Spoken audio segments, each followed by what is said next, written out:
money. So everyone is a winner in there, but first place ends up deciding that, and this is per the individual matches, and it's cumulative. It won't carry over through the sets, but they're still taking it home at the end of the day. So you definitely want to get in the top 4 to bump up that score. Yeah, that's right, and that is every game.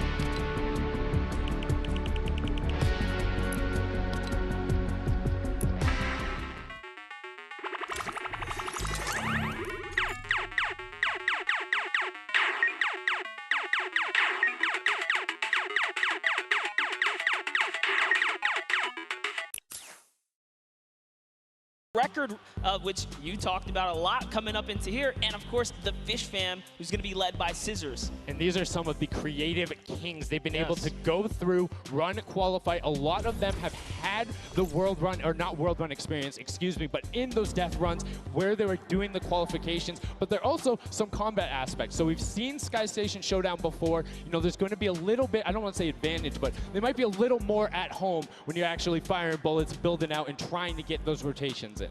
Yeah, I mean, you cannot underestimate any of these teams. These guys grind, and they all play Fortnite. But let's go ahead and take a look at the format here so we can kind of see a run and how they take these victories. So now the VIP will be those creative captains, and they have to be the one in the capture point, uncontested, to score points. They will get 3 points per second in the initial hills, and then the first team to 1,000 points, or the highest scoring team by the end. And also, the creative captains will be wielding the Infinity Blade. That Infinity Blade will be important because they had to get to the capture points, A, B, and C, which will give 3 points a second. And then 7 minutes into the round, point B opens up.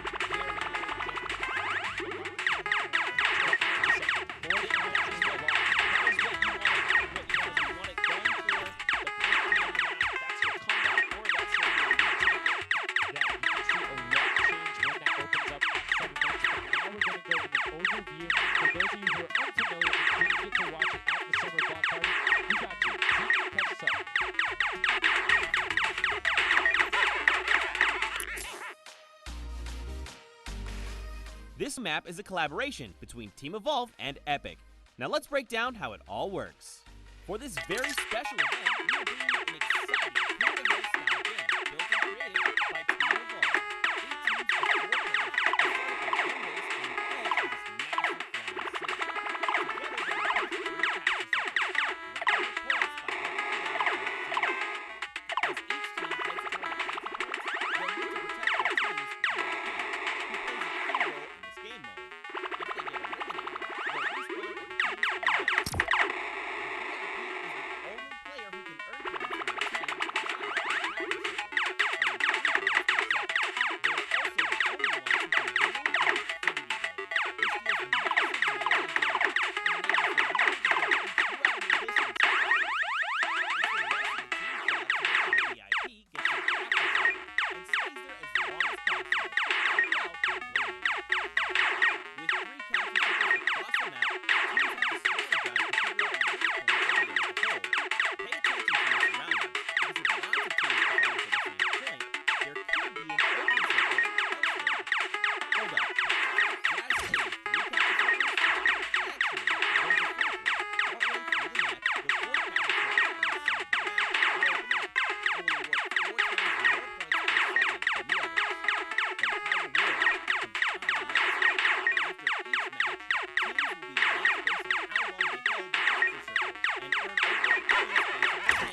Carnifex. You heard him talk about it. 3 competitive veterans and a very aggressive German. That's a combination that I want to see on Sky Station Showdown. Now, we've done a whole bunch of talking, but I know why you guys are here. You know why we're here. It's time to play some Fortnite. The Fortnite World Cup Creative Finals starts right now. And this is it. We are loading in. Everyone's hopping out, and they are actually familiar with this map. So we're gonna see the strategies off the bat here. Let's see who can take away and break away with that early lead you saw there. Nice wide shot of all of our captains here. And here it is. Little Whip Warriors in the lead off the bat. Already you can see trades coming out now. A fun fact, the Infinity Blade wielder gets a bonus 100 health and shield, so he's sitting at the 200 mark. On top of that, Siphon is on. If you get an elimination, you get that 50 effective HP back over. That makes the Infinity Blade very hard to take down. They also get those big crescent move jumps to slam down. And as you can see going on the right-hand side of your screen, it is creative chaos all over the place, but now taking in with the Little Whip Warriors as they're able to clean it out, and Ninja's trying to rotate up top. Yeah, I'm sorry to break it to you, but the Llama record was completely pushed off of their point. And now we have Ninja who's going in with the Infinity Blade. What a player to wield this one right here. Oh, he's getting pushed back. Notice how he doesn't even want to get eliminated. He wants to do as much damage as possible. But is that effective? I think you just kind of reset and you go, or you get up there and you start swinging. The 75 damage hit will be able to take it down, and the Llama Record Company establishes themselves right back up. Now, what's going to be interesting to me is how the players utilize their building. You start with 50 wood, and then if you get an elimination, you get 25 wood directly into your inventory. So if you're able to kind of eliminate out and put pressure down, you can get some ridiculous builds, as we're already seeing on top of the Blue Hill. Yeah, this is actually a neck-and-neck race right here in the early game so far. Fish Fam, Chicken Champions, and Raven's Revenge are all trading spots at the moment. And Sunshine Soldiers comes right on in to wipe that up and get them out of there. And nice job for Stewart. And look at the Cuddle Crew across the way, just now getting their first points because they've been contested the entire time, whereas Llama Record Company has only had 1 team coming up towards them. Another thing to note, let's talk about the loadouts here, Monster. What are they rocking?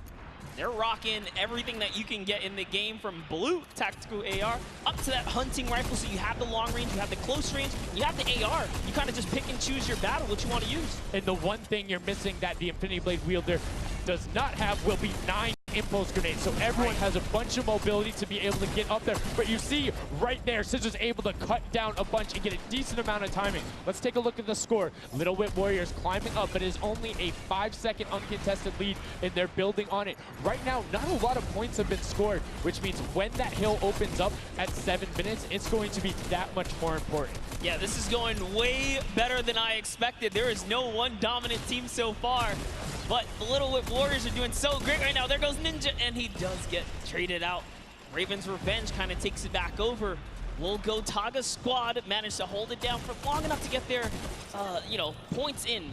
Don't forget, he has to clear out the point. If there's someone on it, you're not going to get anything.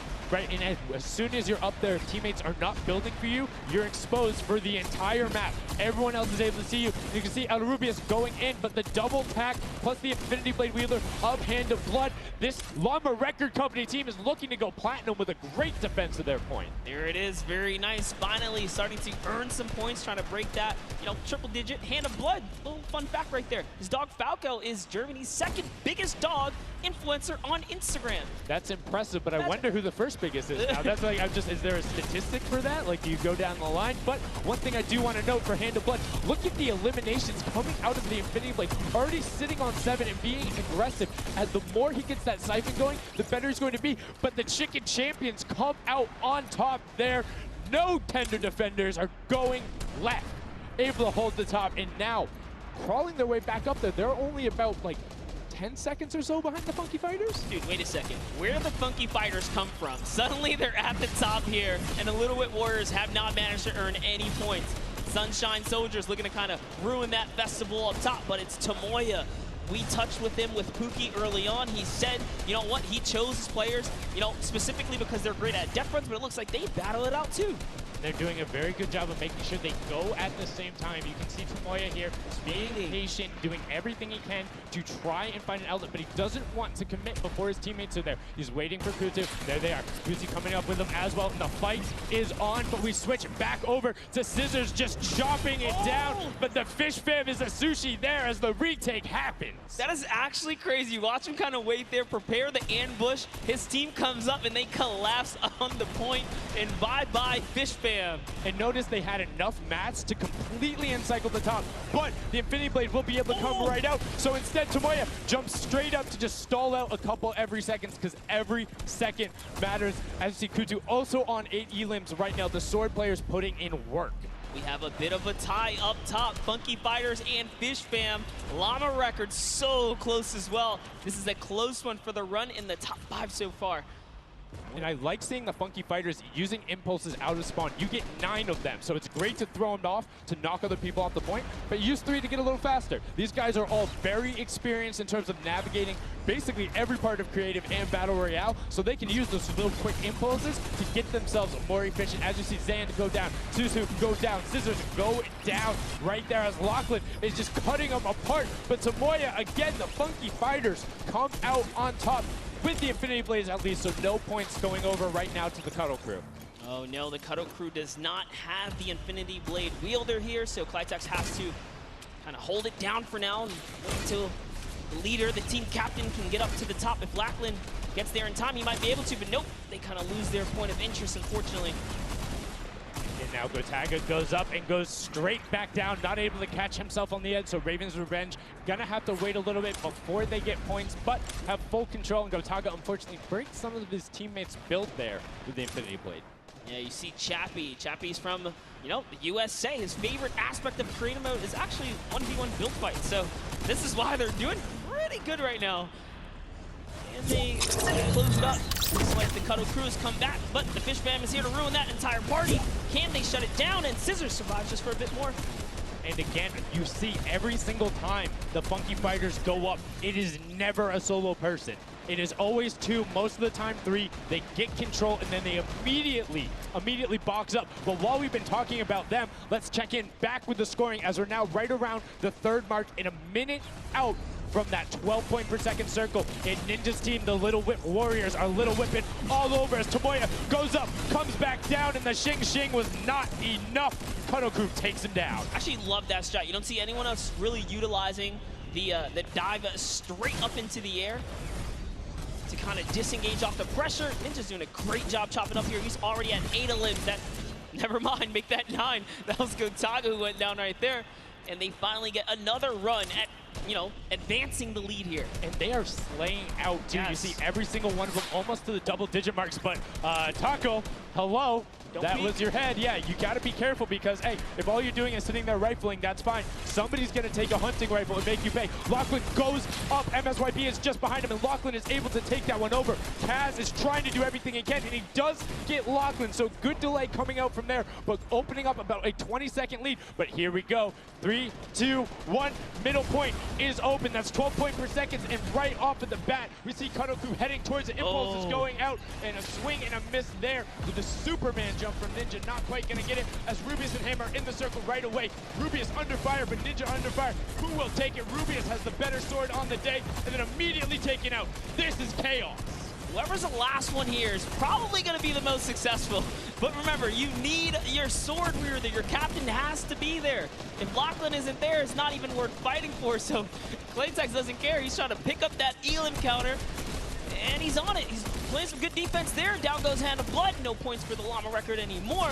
And they actually use that. Just a couple seconds put them all the way back up to 2nd place. And 2 of the Cuddle Crew right now have combined for 31 eliminations, but they're not converting it into points. They're currently sitting at the bottom, 189. Little Whip Warriors do still have a lead, but it's already been cut down. And just as I said, with the middle hill, Funky Fighters almost taken away. There it goes right on over. And you see any amount of time in that middle